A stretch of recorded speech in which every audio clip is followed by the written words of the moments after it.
And as a reminder, this webinar is live and being recorded, so please mute your microphones.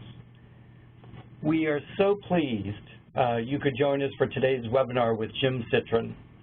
During his 22 years with premier executive search firm Spencer Stuart, where Jim is the head of the CEO practice, Jim has worked with clients such as Twitter, Microsoft, the New York Times, and Sotheby's on more than 600 CEO, board director, and other top management searches and CEO succession assignments.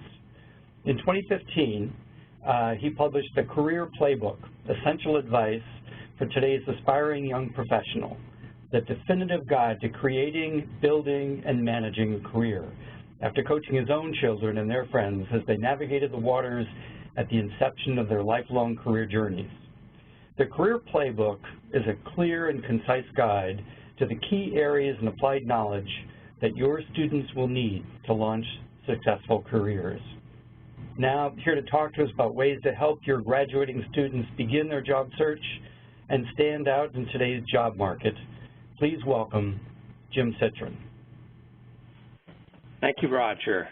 Good afternoon, everybody, in the afternoon time zones, or in the morning if you're in Mountain or Western time. And I know we have a wide range of leaders from universities and colleges across the country, and I'm really delighted to be here and to have you join this webinar. I'm not the greatest fan of webinars. They're okay. I do prefer to speak live with people and have meetings, small or large, but hopefully this is a good way to share some content and really give you the tools to help your constituents, whether they're current students or they're alumni. I have this presentation. We do have the ability to use the chat box to post questions as we go.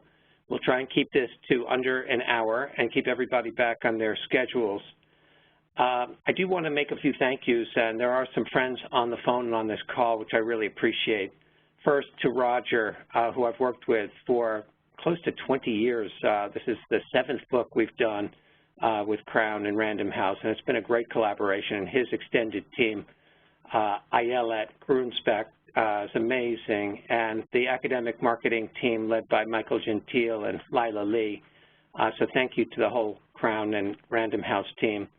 My Spencer Stuart team, it's been where my home has been for the last 22 years, and I have colleagues here who are passionate as I am about helping young people and senior people with their careers, clients, candidates, friends, family, Kate Ashforth, Lindsay Myers, many others who might be listening, and I appreciate that. I also have a colleague, someone who I've known back for 30 years. He was my brother's freshman roommate at Dartmouth College, Scott Osmond, who has been a key partner in everything having to do with the Career Playbook, and I wanted to thank Scott publicly. Scott and I, in fact, were out at LinkedIn last week, and we're doing a lot of work with LinkedIn on the development of interactive things for the Parents Guide and for the Career Playbook. And they said something very funny, which gave me a little confidence today, which is that Jeff Weiner, who's the terrific CEO of LinkedIn, he's famous at LinkedIn for saying, you have to say things 7 times before people start to understand and get what you're saying. And I always feel a little guilty or funny when I say the same thing to someone who might have heard it again. So on this call, our colleagues and friends from the university, from Indiana University, from Tulane, from Vassar, from Wesleyan, and others where I've given this or a version of this talk, and hearing that if I repeat it again, I apologize if it's totally boring, but when Jeff Weiner says you can repeat things time and time again, if it's the 2nd or 3rd time you've heard pieces of this, hopefully it'll help actually sink in. And for those of you for whom this is fresh content, I hope you enjoy it. This actual presentation is the culmination of a few things.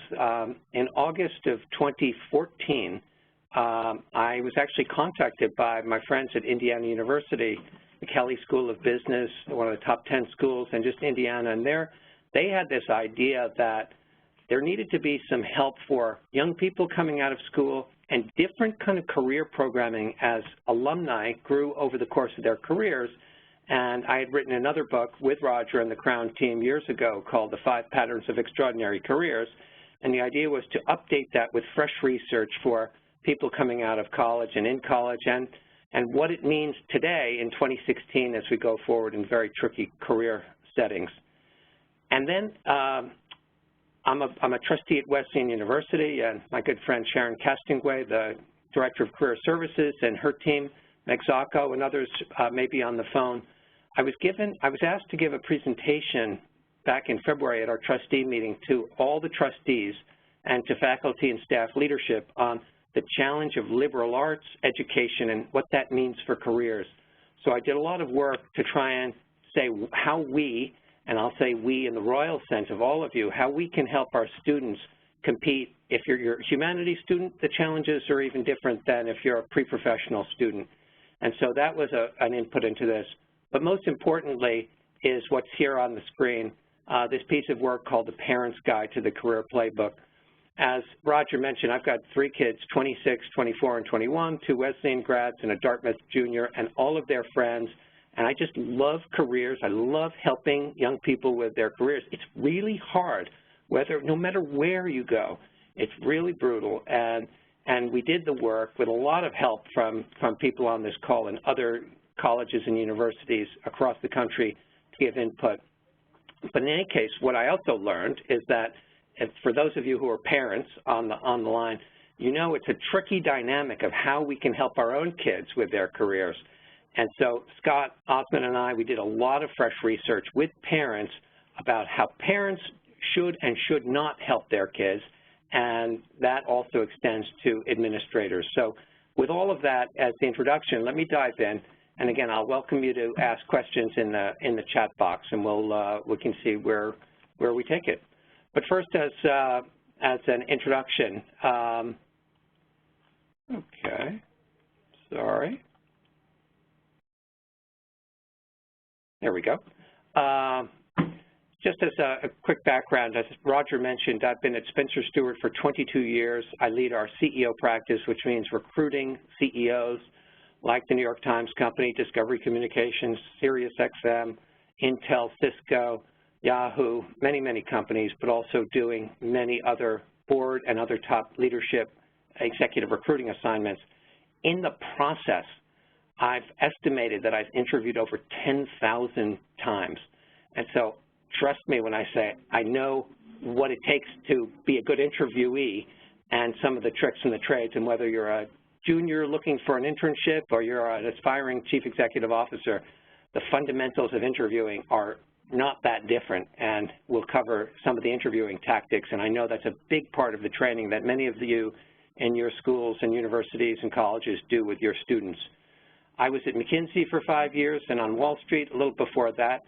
I am very proud of the relationship that I have with LinkedIn, and have used LinkedIn as a medium to test ideas and to learn and have feedback, and I now have something close to 400,000 followers. So when I put out a piece of thinking and get a lot of comments, it's a real nice way to have an audience and interact, and it's obviously helped with the dissemination of some of the messages in the Career Playbook. I went to Harvard for Business School, and I went to Vassar College, class of '81, and my friend Stacy Bingham, I think maybe on the phone, the Director of Career Services at Vassar, amazing school, and I've also authored many books, as I said. I've been a trustee at Wesleyan, where my 2 boys graduated, and I was 12-year trustee of my alma mater at Vassar. So I love education, I love careers, and that's really what this is all about. So let me start with a little context, and some of you have seen some of these numbers, and the point is that getting launched for our students is brutal. It's hyper-competitive. As hard as it is to get into Harvard or Stanford at 6%, the numbers for most organizations are much tougher than that. Teach for America is 10%, which sounds, well, relatively easy to Harvard, but actually each of those 57,000 applicants is a big deal because there's a major investment in time. The Red Cross, 4%, Wall Street, 1 or 2%, Johnson & Johnson, 1%, and not less than 1%, much less Google and Facebook at fractions of 0.1%. So it's very, very difficult getting launched. But actually, if we know what employers are looking for and can help through the academic resources, the curriculum, and career services to make sure that our students know what employers are looking for, it's actually quite encouraging when you apply that with the strategies and the tactics in the career playbook. So what are employers looking for today? They're looking for innovation.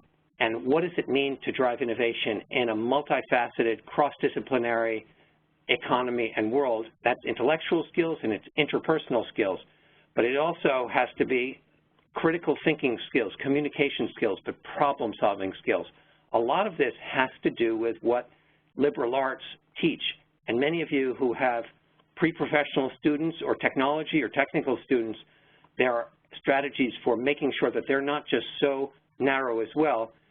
80% of employers believe that every student should acquire broad knowledge in the liberal arts and sciences. In fact, in the New York Times last weekend, and I shared this on LinkedIn, there's a great story sort of making the case today for the liberal arts and the humanities, and I totally believe it. Not just humanities for humanity's sake, but for enriching, but also for cross-disciplinary thinking, problem-solving, communication, and pattern recognition. So as I mentioned that we've done a lot of work trying to find ways to help parents help their college age or new graduating students. In fact, I'll just put a little plug in. I'm going on the Today Show on May 4th to talk specifically about parents and what you can do, what you should do, what you shouldn't do to help your graduating students with their careers, and offering the parents' guide to all who would like to have that.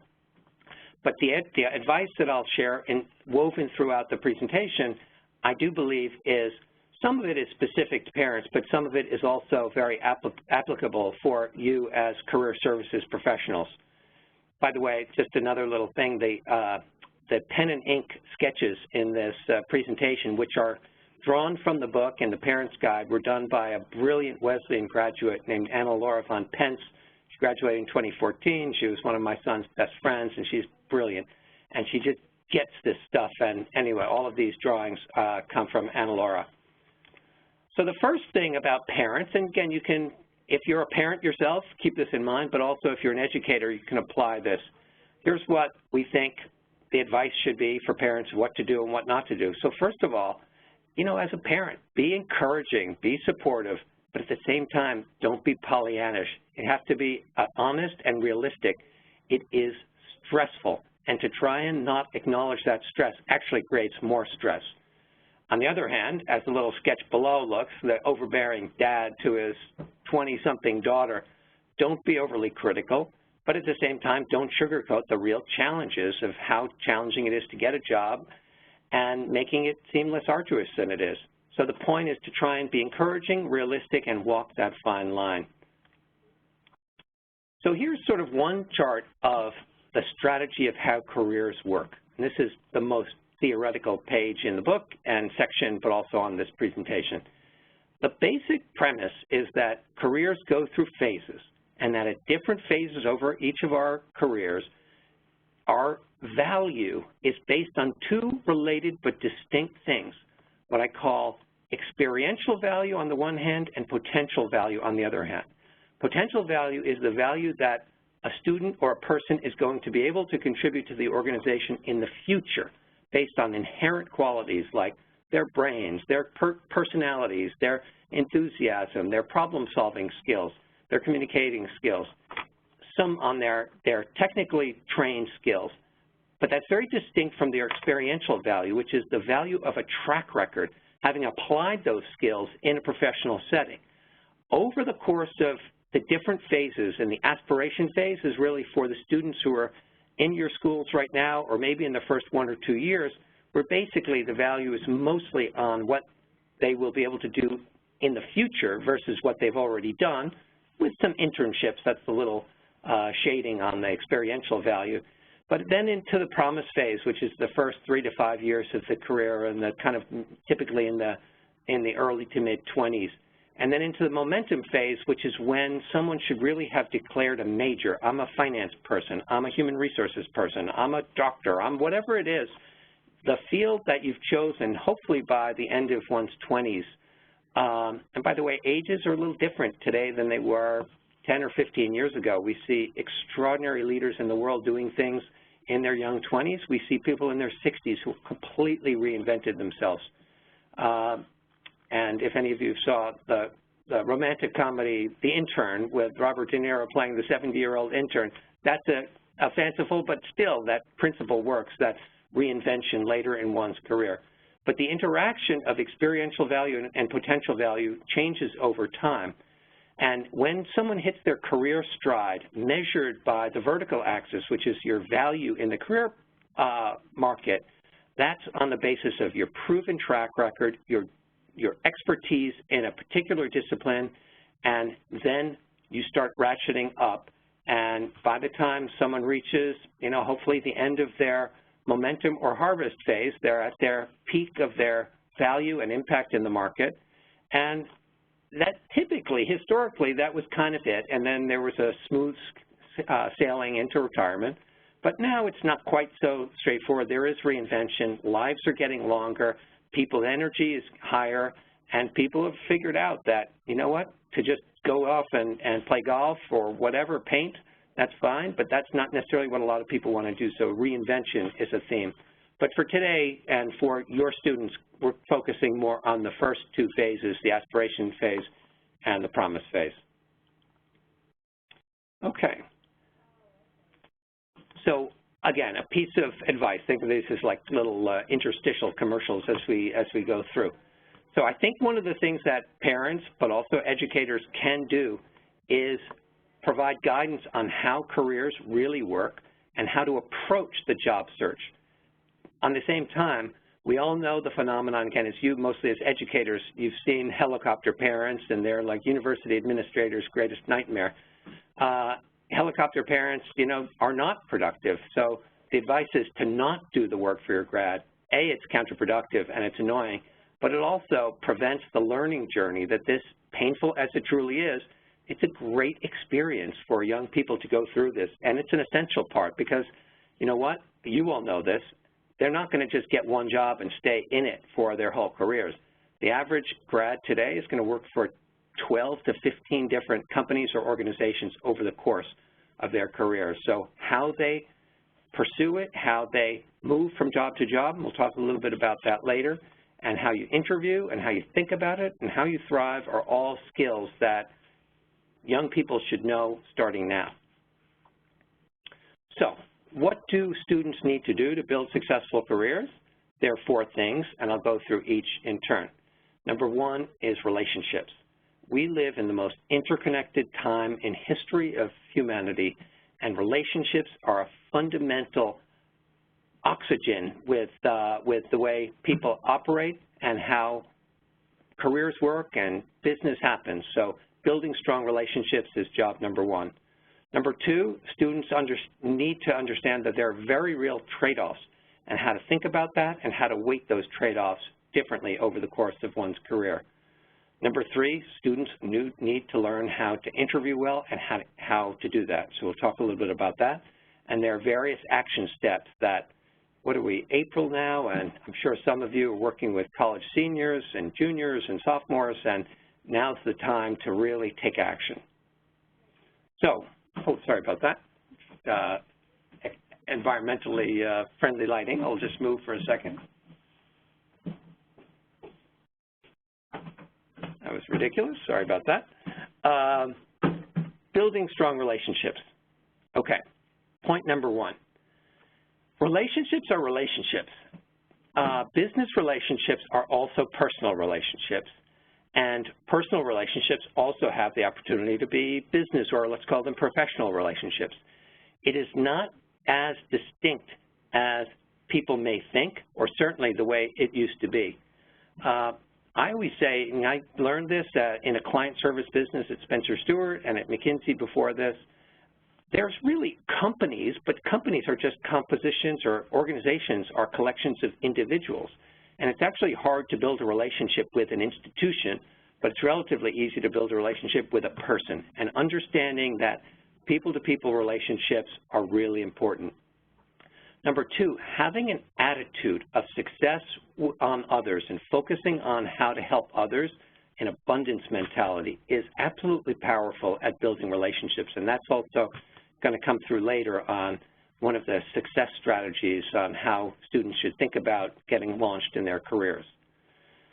As many of you know, in the career business, most jobs are gotten through referrals, not necessarily formal applications and online searches and all of that. Most of those are through referrals, so relationships matter.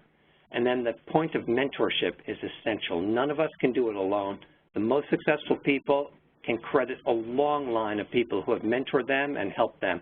And I think most of the people on this call play the role as mentors to young people, and it's a really enriching role to play. But at the same time, I don't know about many of you, but I find I get more out of trying to be a mentor than I am by, I get more value out of it than the mentees get. And I also find that I get a lot of mentoring all the way. And so building and cultivating mentors are really important as well. Relationship building. So if relationships are central, as I mentioned, 70% of all jobs are found through referrals or networking. So it means that people need to build quality of relationships.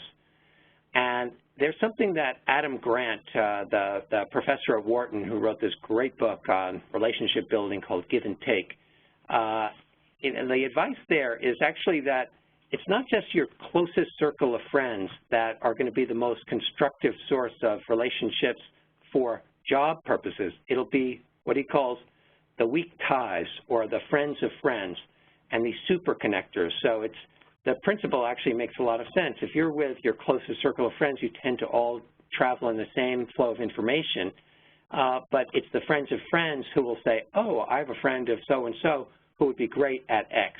And I'll come back later to the elevator speech, which is the absolute tactic that students need to know now that will enable the relationship building to lead to the referrals that get the jobs. Seeking to help others is a critical attitude to have. But something also about relationship building, again, for those of you who have seen this or read this, to repeat it, but you can never say it too much, which is the psychological effect sort of discovered by Ben Franklin back in the 1700s, which is that a great way to get help is not only to ask for help, it's not only to give help, but it's actually to ask for a small favor.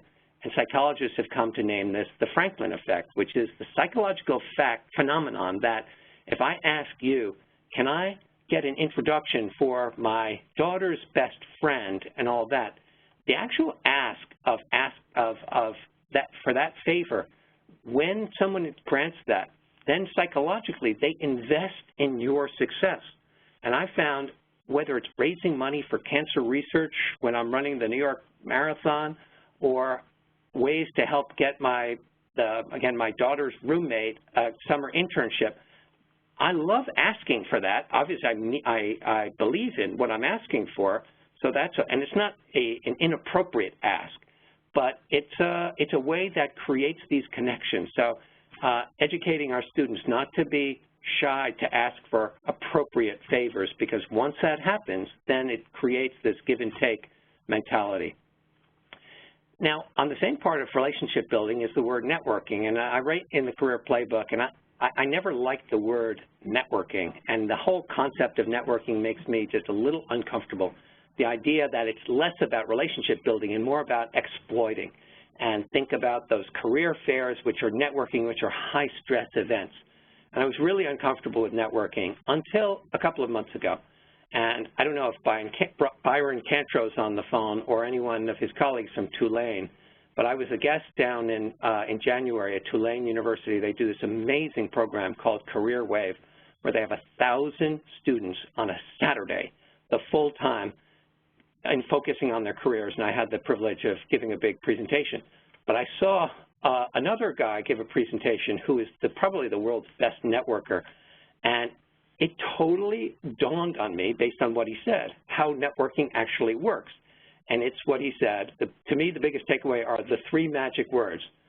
And if you understand what the 3 magic words are, it unlocks the power or the possibility of networking. It will take an introvert or a shy person and allow them to start the process of building relationships, and it goes from there. So what are those 3 magic words? so simple, but trust me, it works. It's literally these words. Hi, I'm Jim, or hi, I'm Scott, or hi, I'm Roger, hi, I'm Athena, whatever it is. When you say that to somebody, whether it's at a networking event or on an airplane or on a Starbucks line, if you just stop there, the way human reciprocity works, it opens up a conversation. Those are the three magic words. Hi, I'm Jim. And I've also sensed this in a professional context, in a business conferences and all that, and so that's been really helpful for me. And so with those magic words and the idea that these networks and connections and all of this can happen, it really can help our students have a relationship mindset, which is key to careers today. So, relationships and parents. A lot of parents feel funny about their relationships, and kids feel a little funny about, asking their mom or their dad or their uncles or their aunts for help. And I actually think that it's great. And I've also found it's much more difficult to say, oh, my son Teddy is amazing, you should hire him. That's a little uncomfortable, but it's easier to say, oh, my son Teddy's girlfriend Natalia, or even don't say it's the girlfriend, a young person who I know, she's extraordinary, she's this, that, and the other thing. It's easier to advocate for someone who's not your own blood, which, by the way, means that it's okay and you should mentor and advocate for your kids' friends, because what goes around comes around. People care about their kids more than they care about themselves. I'm absolutely convinced of that, most people anyway. And it feels really good to help the kids of your friends or people who you know with their careers. They will never forget it. And trust me, if anyone has helped my kids, to me, it's like I will do anything for them. So that idea of helping the kids of your friends or the friends of your kids, and the same way. The other thing is it's good to actually get honest feedback. So someone went and had a courtesy meeting, got advice from a friend of yours, and your son, you say, well, tell me, how did he come across? How did he conduct himself? And being able to offer feedback appropriately is very, very helpful, because people don't often get good, valuable feedback. The second point. So the first one was the relationship and relationship mentality. The second way of careers, the way they work and helping educate our students, is to understand career trade-offs. I created this thing. It's the simplest framework, but it's so powerful, called the career triangle. And that is the reality that all of us and pretty much everybody in the world faces at the war between three things as it comes to careers: job satisfaction, money, and lifestyle. We all want to work in something that's truly important, rewarding, that gives great impact to the world, where we can be our best selves, work in a great culture that makes us feel really proud, with a brand that's prestigious or that's consistent with our values, and all of these things that lead to job satisfaction. And that's really important. Sometimes, though, you have to trade that off with the lifestyle. Oh, I love to be a lawyer. I love the problem solving and litigation research and all that. But you know what? You have to work 90 hours a week. Or if a client is calling, you have to drop everything on Christmas Eve to do that. Or if you love to be in the retail business, oh, you have to work on Black Friday and Thanksgiving. The idea of lifestyle, which is defined not just by number of hours, but by commuting, by location, by control over your schedule. And the lifestyle aspects, do you like to work out or stay fit or go see cultural events? Do you have enough? The idea of having control over one's schedule, I think, is more important today for many people than the actual number of hours, as kind of work and life through mobile communications and technology enable this melding of the office and not the office to work together. But lifestyle is something that's often at odds with the quality of the work and job satisfaction. And then finally is compensation. Compensation is important. I'm going to talk about that more on the next slide. But sometimes you can work on a great job, and if you get a decent lifestyle, the trade-off of that is, you're not going to make a lot of money. Or more typically, especially in pre-professional circumstances, people who want to make a lot of money, they say, well, The way to do that is you have to work, 100 hours a week or work in kind of a field that is not fundamentally leading to your highest purpose. Any of these are fine. The key is to understand and to help your students understand that these trade-offs are there and they're very real.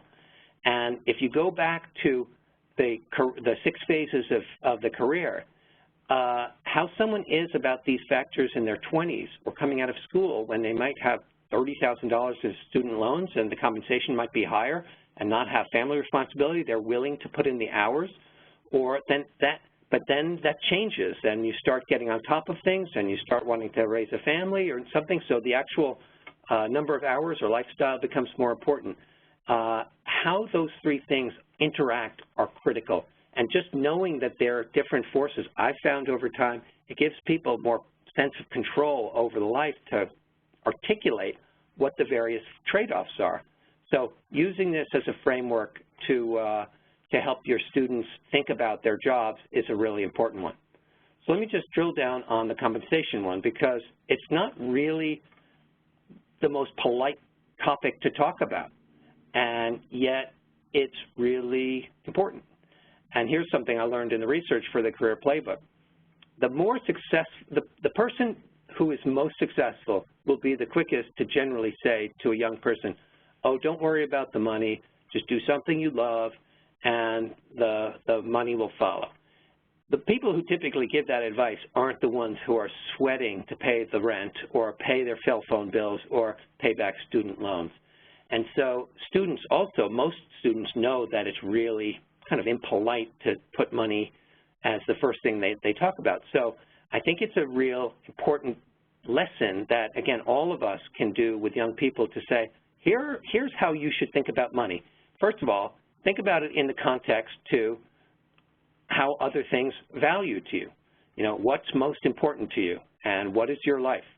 Now, on the topic of money, this is the most simple advice, but just because it's simple doesn't mean it's wrong. It's actually quite important. There are 2 ways to think about money: as the primary objective to live the life you want, or as an important component to support the work and the life you want to live. So first is to be clear about that question.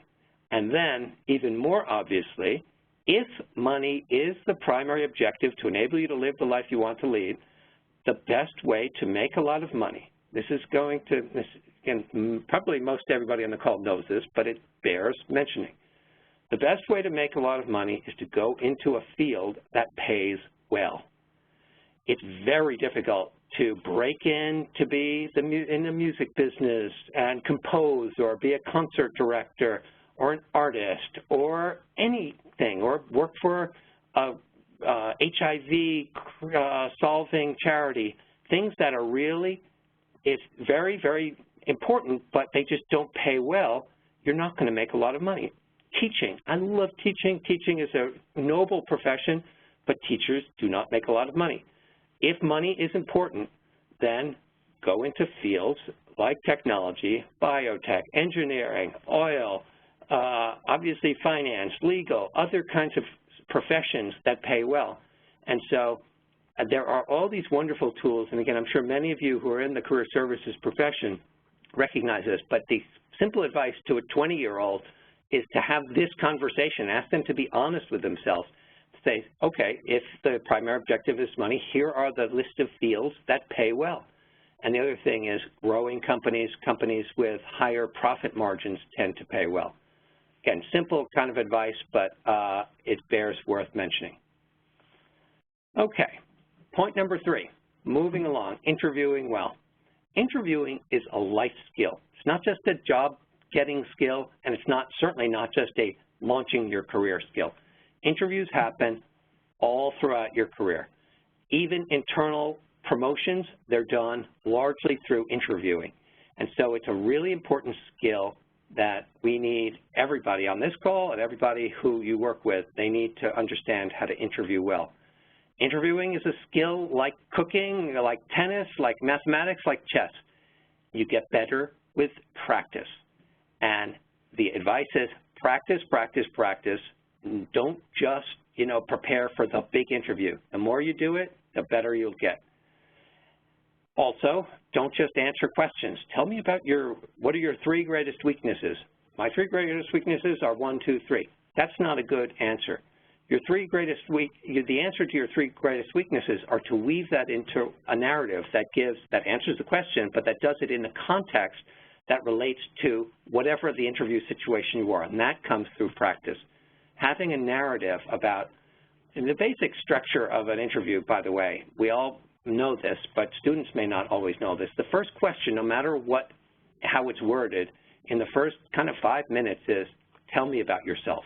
And so a student needs to have the 3 to 5 minute answer to their story in 3 or 5 minutes. And it's on those first impressions that many people make a decision, oh, I think she's awesome, and they use the next 25 minutes in the typical half-hour interview to find data to justify the impression that they've made in the first 5 minutes, which are typically based on the question, tell me about yourself. So having the narrative, having practice done. Having some knowledge of the company that you're interviewing with or the organization, and even more importantly these days, the hiring manager. Oftentimes people will know before they go in who they're going to meet. Most everyone will be on LinkedIn or they'll be on Google, and to find out, oh, you went to Dean College as well, or you went to McMurray. I think it's important to be able to know and find a place to relate to something, and people show that as take that as a sign of respect that they've done that homework. Most importantly is to prepare and practice and have 2 or 3 or 4 insightful questions. The worst, I wrote a big piece on LinkedIn on this, and there were hundreds and hundreds of thousands of views on this. Basically, the biggest trap in an interview, especially for young people who think, oh, the interviewer is doing them a favor, they're being nice by saying, okay, in the last 5 or 7 minutes, tell me what questions do you have for me? Oh, no, I'm good. That's the worst answer you can have. That's when the student should have prepared beforehand 3 or 5 really insightful questions that link to the research that they've done, that link to something that's genuinely important to them, that shows insight. Well, I did see this article that this strategy of the company is XYZ. Well, in my internship last summer, this. What does that mean that in order to be successful at your organization, why? Whatever it is, prepare. And it's a sign of respect, in my opinion, to take notes, to bring in notes, and actually to look at them, take notes during the interview, and then ask questions from notes in the interview. I've told my nieces and nephews and friends, if you have 20 minutes, college students are so busy, I get that. So and especially if they do what I say, which is to take as many interviews as they can, they're not going to have so much time when they're doing their classes and their other things to do deep, deep research. The best preparation they can do is to spend 15 minutes coming up with customized questions, in my opinion. So what is the interviewing advice as it comes to parents? Encourage your grads to practice. And the other thing, this is like simple advice, but I believe that young people should take as many interviews as possible. Mock interviews are important, and those are good too, and many of your organizations do that for students, but there's nothing like the reality of, and again, sometimes students feel a little uncomfortable if they're not gung-ho about an opportunity. To me, you have to be at least somewhat interested, that you don't want to waste anybody's time, but at the same time, again, the advice to students that I would give is just take as many interviews as you can, and you see what works, what doesn't work, and what resonates with the interviewer, and you get your story down, you get your narrative down. And the other thing I would say, though, is don't be the kind of parent that insists that your student or your young person rehearse in front of you, because the one emotion we all don't want to impose on our kids is for them to say, oh, Dad, that is so awkward. We don't want that. But in any case, practice and real interviewing skills is really important. Number 4, take action. So what does that mean? That means that your students need to know what they're looking to do. They can't expect a hiring company to figure it out for them. That you want to be able to say, here's my story, here's what I'm good at, here's what I would like to do. And that to the extent that you are the solution to a hiring company's problem, that is really good. The elevator speech. This, again, is one of the most important little tools. If I mentioned, as I said before, that 70% of jobs are gotten through referral, the way those referrals are activated is by the answer to the question, so, well, what do you want to do? Oh, well, I've always been passionate about the financial markets. I want to find an entry-level position in investing. I'm really interested in the law, so I'm thinking about paralegal or congressional internships. I'm passionate about the environment, and I'm looking for a not-for-profit dedicated against global warming.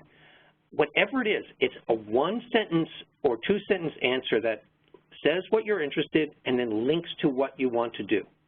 And with that, then it's like a seed on the wind, and you don't know where those will come, because you never know where these referrals kind of come from. And someone says, oh, I'm looking for someone to help work for Product Red, the not-for-profit that is dedicated against HIV, to solving HIV in Africa. Oh, I met this great student at the University of North Carolina, a true story, who said, he did this research on preventing mother-to-child dissemination of AIDS. That was his thesis. And I met the CEO, who's a good friend, of Product Red, and she was talking about stuff, and I said, oh my God, by the way, I met this young student, by the way, so I mentioned that. She said, oh, I'd love to meet him, and he went and got an internship at Product Red. He never would have known that. I never would have been able to help had I not had that little elevator speech. Next is, we all live in a world of technology. We know this. I'm a huge believer in liberal arts and humanities, but I think those need to be supplemented with the fields that are growing very fast. That's tech and engineering, but also having some exposure to computer science, big data, other kinds of literacy in the growing fields of tomorrow. So that's another piece of important advice. Obviously, many of you on the call host and lead career centers, or you work as part of career center teams. So the advice to young people, and many of you have really perfected the art of getting students to come in and get advice early and often and have programs. You create internships and to engage. So the advice to students is engage with your career centers. The advice to the career centers is find ways to go and get your students in. And I know, again, having interviewed probably 20 career services directors, there's a lot of barriers. It's really hard when students are busy and sometimes you don't have the staff or the time, and finding ways. One or two of the schools that we've worked with have really engaged with faculty, and to have faculty know, because they have the biggest influence on your students, to have the faculty know what the resources are of career centers so that they, in their mentorship or their faculty advisors, they said, oh no, you should go see XYZ in the Career Center. If that comes from a faculty member, that is really powerful. Obviously, the alumni relationships are critical, and that makes it for warm introductions, not just cold introductions.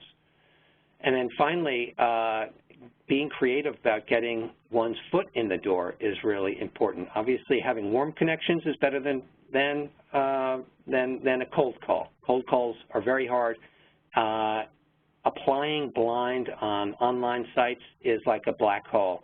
It's important, but it very rarely works. The numbers just don't add up. Getting a friend of a friend or a referral from an alumni or even through LinkedIn, family, friends, is absolutely critical.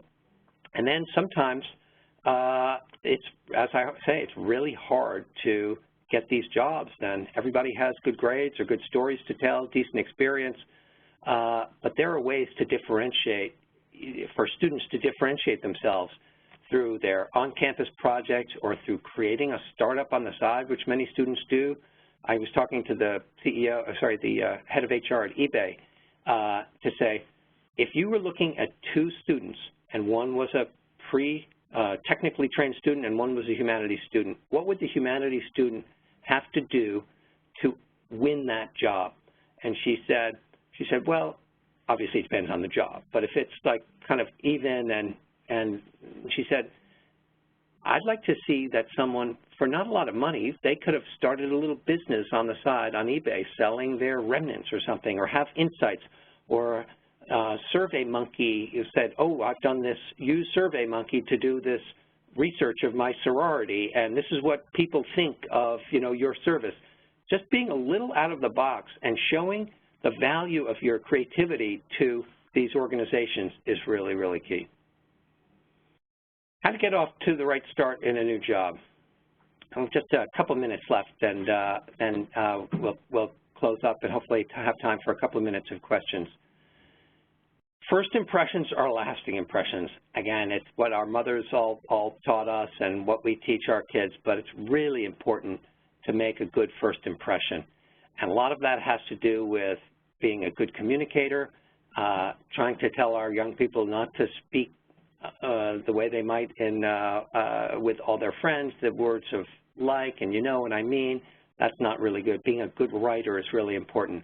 Becoming an email master is really key once people go into organizations, and actually having the skill of how to introduce oneself, how to use email is really critical. And I see this, again, in many of us who have been in professions for a long time, we take it for granted. But to see even the smartest and best educated young people, they just don't get how email works is really important. Making oneself visible. I say to, you don't want to just show up and be political, but you want to, in an organization, you want a young person to be there. You want them to get there a little early, stay a little late. You want them to be a part of the flow of an office. Asking questions and having a point of view. Even as an intern, I really stress that it's always important to have a point of view. You always want to be ready. You want your students to be ready to answer the question. Again, sorry for the light. Sorry, one sec. There we go. Sorry about that. So, Lindsay, what do you think about that? And always having the answer, well, here's what I think is really important. And then finally is doing high-quality work. One of our partners here, Melissa Stone, she was at McKinsey for 11 years, and she basically has stressed that if you're an analyst or an associate or young person, you just have to do high-quality work, and then all of the other stuff goes on top of that. Guaranteed success strategies. This is a picture of Navy SEAL training, and I had the opportunity to interview Eric Olson, Admiral Eric Olson, who was the head of the Navy SEALs, who then went on to be the head of all of Special Command across all the branches of the military. And some of the lessons from the Navy SEALs are extraordinary, and they're in the career playbook. But basically, it has to do with don't quit, not quitting. And deciding before you go into something. You just decide, I'm going to stick with it. And again, if we can instill that in our young people, that persistence, and we all know it, but it's just, you have to decide. What they learned in the Navy SEALs is that the people who make it through Navy SEAL basic training are those who have decided they're going to do it. And the people who quit, they quit not because they can't do it, but it's in anticipation that the next day they just can't do it again. So it's like literally making those decisions every day. I'm not going to quit, and that gets through hard times. Focusing on the success of others, that is a guaranteed success strategy. If you can educate your students to say, how can I make others around me, my boss, my peers, anyone else I work with successful, that will be a really important success strategy. Playing to strengths, this is a really important principle. Much of our kind of American, for those, I guess this is mostly an American audience, but in our school system, in our jobs, our economy, there's a big kind of philosophy of we have to understand our development opportunities and fill our weaknesses, and that is important. But the most successful people I know are those who have found a way to do things that they are naturally great at, and they're in roles where those strengths create the value. And being able to know yourself, to help our students be self-aware so that they can migrate over time over those 10 to 15 organizations and the roles within the organizations into roles that play to their strengths. And finally, be a quote-unquote learning animal, which is curious, asking questions. The skills and the attitudes and the knowledge of today are going to be obsolete, as we all know, in 3 years, 5 years, 10 years. And the biggest thing that all of you are doing, we know, in universities and colleges is teaching our students how to learn. And that attitude of being a lifelong learner is really, really important. And then finally is how to move. Again, managing one's job changes is an important skill set. And this is my 4th role, and I've been at Spencer Stuart 22 years. Hopefully I'll be here at least another 18 years. But most people have to figure out when it's time to move. And there's a key principle in moving, which I call being a knight, not a bishop. Everyone thinks that you move kind of in a straight line of upward progression, but in fact, the best way to move ahead is to take a lateral move to broaden your experience and then to move forward from there. Another principle that's more of a knight, not a bishop, which is it's easier to move within the same organization into a new role or into a new organization in the same role. But it's very difficult to move to a new organization in a new role, and that is the idea of while you have respect and relationships internally, then you can make a move to expand your experience back to the experiential value. So that's why it's often better to move laterally. There are all these triggers about when it's time to move, and there are other objectives to move to a new industry or a different geography. Maybe someone wants to take some more risk with a startup, or if they feel like their compensation is being topped out. But how to move is an important thing, and a lot of the skills that we've talked about in interviewing and self-assessment to your strengths is really important. So with that, the final thing has to do with, again, parents, but also you in career services. The advice is to start early to see what's possible. Again, many schools and universities are starting. Wesleyan is bringing people in freshman year. Colgate is doing things freshman year. Tulane, freshman year. And those who, again, if for parents, like, don't wait until your junior or senior spring to start. So don't wait till the last minute. And so I will close by reminding everyone on this call that we created, and I think you've all gotten, as part of the RSVP, the Parents Guide to the Career Playbook. And I just want to say a quick word about how to use that, how I'd love you to use that. To me, this is a calling. This is not just about, selling books or anything. This has nothing to do with that. This is about helping. I feel like we have built, and at Spencer Stuart, we have the knowledge to share. And it's really important to help young people find things that are meaningful, that they want to do, and that they're productive members of society. It's important for our schools to do that as well. So the Parents Guide it's just a 44-page free electronic book that really is very consistent with what I've talked about today. And the idea, my idea, is that for everyone on this call, you all have alumni, you all have parents of your students. Take that book, distribute it through an email, on your career portals, whatever it is, get it out there and let them use that to help their kids help you do your work. And to me, the more people that can read that and have these kind of constructive conversations with their kids about how careers work, how to get good jobs, and how to be successful in that, I think that'll be a really important contribution and something I'm very, very passionate about. And so with 2 minutes before the top of the hour, I will stop. I will thank you all so much for your participation and your attendance. If there's one or two want to type anything in the chat box, that would be great. I can do that. But otherwise, we can stop early on a Friday afternoon and let everybody get on with it. And again, I'm just terribly appreciative and privileged to be able to share this material, and thank you to any and all who have been on this. Thank you.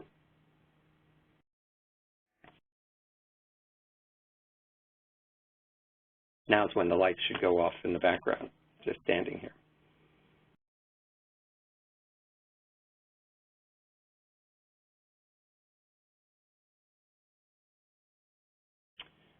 Roger or Ayelet or Michael, do you want, should we thank everybody and then close out the webinar?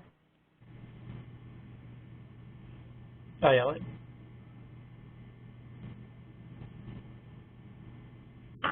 Yes, okay. I just want to say thank you to everyone for joining today. Great. Okay, well, everybody, thank you again, and have a great weekend. And please check out the Career Playbook, check out the Parents Guide to the Career Playbook, get it out there, and hopefully it'll really help you do your work. Thank you all very much. Bye-bye.